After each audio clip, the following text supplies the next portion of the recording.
എല്ലാവർക്കും നമസ്കാരം. പകർച്ചവ്യാധികൾ എന്ന് പറയുമ്പോൾ നമ്മളെല്ലാവരും പനിയെക്കുറിച്ച് തന്നെയാണ് ആദ്യം ആലോചിക്കുക. ശരിയാണ്, എല്ലാ പകർച്ചവ്യാധികളിലും പനി ഒരു ലക്ഷണമായി വരാറുണ്ട്. എന്നാൽ എല്ലാ പനികളും ഭീകരമെന്നോ അല്ലെങ്കിൽ അടിയന്തര സഹായം ആവശ്യപ്പെടുന്നതെന്നോ അർത്ഥമില്ല. നമ്മുടെ നാട്ടിൽ ഏറ്റവും കൂടുതലായി കാണുന്നൊരു പനിയാണ് വൈറൽ പനികൾ എന്ന് പറയുന്നത്.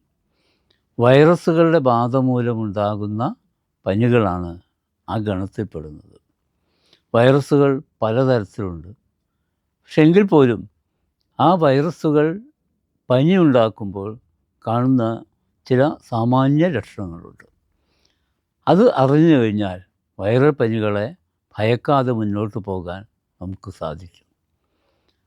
നമ്മുടെ ത്വക്കിലൂടെ ബാധിക്കുന്നത് അല്ലെങ്കിൽ ത്വക്കിൽ ലക്ഷണങ്ങൾ കാണിക്കുന്നത്, ശ്വാസകോശത്തിൽ ലക്ഷണങ്ങൾ കാണിക്കുന്നത്, ദഹന വ്യവസ്ഥയിൽ ലക്ഷണങ്ങൾ കാണിക്കുന്നത് എന്നിങ്ങനെ പലതരത്തിലുള്ള വൈറൽ രോഗങ്ങളുണ്ട്. ഇവയിലെല്ലാം തന്നെ പനി ഒരു നിർബന്ധ ലക്ഷണമായി നമുക്ക് കാണാൻ കഴിയും. ആദ്യമായി വൈറൽ പനിയുടെ സാമാന്യ ലക്ഷണങ്ങൾ എന്താണെന്ന് നോക്കാം. 100 ഡിഗ്രി ഫാരൻഹീറ്റിൽ കൂടുതലുള്ള പനി ഉണ്ടാകുക, ഒപ്പം തണുപ്പ് അനുഭവപ്പെടുക, ശ്വാസകോശ സംബന്ധമായ ലക്ഷണങ്ങൾ, അതായത് ചുമയോ അല്ലെങ്കിൽ തൊണ്ടവേദന തുടങ്ങിയ ലക്ഷണങ്ങൾ കാണുക, വയറിനകത്ത് വേദനയോ വയറിളക്കമോ ഉണ്ടാകുക, ത്വക്കിൽ തിണർപ്പുകൾ, ചൊറിച്ചിൽ തുടങ്ങിയ ലക്ഷണങ്ങൾ ഉണ്ടാക്കുക. ഇതൊക്കെ എല്ലാ വൈറൽ പനികളിലും അല്ലെങ്കിൽ മിക്കവാറും വൈറൽ പനികളിൽ നമുക്ക് കാണാൻ കഴിയും.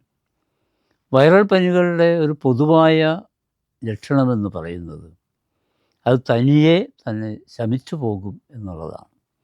പ്രത്യേകിച്ച് ചികിത്സകളൊന്നും ചെയ്തില്ലെങ്കിൽ പോലും തനിയെ മാറിപ്പോകുന്ന ഒരു സ്ഥിതി വൈറൽ പനികൾക്കുണ്ട്. ആവശ്യമായ വിശ്രമവും പോഷകാഹാരവും കിട്ടിയാൽ വൈറൽ പനികൾ രോഗിക്ക് വലിയ ബുദ്ധിമുട്ടുണ്ടാകാതെ കടന്നു പോകുമെന്നുള്ളത് ശാസ്ത്രസമ്മതമാണ്.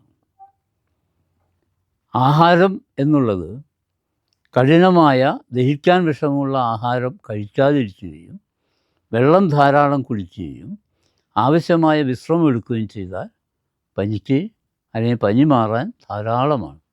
എന്നാൽ അതേ സമയത്ത് ഈ പനിയുടെ കൂടെ മറ്റു ചില ലക്ഷണങ്ങൾ കൂടി കണ്ടാൽ, അതായത് മറ്റ് വ്യവസ്ഥകളെ കൂടി ബാധിക്കുന്ന ലക്ഷണങ്ങൾ കണ്ടാൽ വൈറൽ പനി വെച്ചിരിക്കരുത്, അത് ചികിത്സയ്ക്ക് വിധേയമാക്കണമെന്നുള്ളതാണ്. അപ്പോൾ ചുരുക്കി പറഞ്ഞാൽ വലിയ ബുദ്ധിമുട്ടുകളില്ലാതെ കടന്നു പോകുന്ന ഒരു പനി എന്ന രീതിയിൽ വൈറൽ പനിയെ കണ്ടാൽ മതി. ഞാൻ സൂചിപ്പിച്ചല്ലോ തനിയെ മാറും എന്ന്. എങ്കിൽ പോലും ലഘുവായ പനിയെന്നും മിതമായ പനിയെന്നും കഠിനമായ പനിയെന്നുമൊക്കെ ഇതിനെ ചിലപ്പോഴൊക്കെ തിരിക്കാറുണ്ട്. 3 മുതൽ 7 ദിവസം വരെ നീണ്ടു നിൽക്കുന്ന പനിയെ നമുക്ക് ലഘുവായ പനി എന്ന് പറയാം.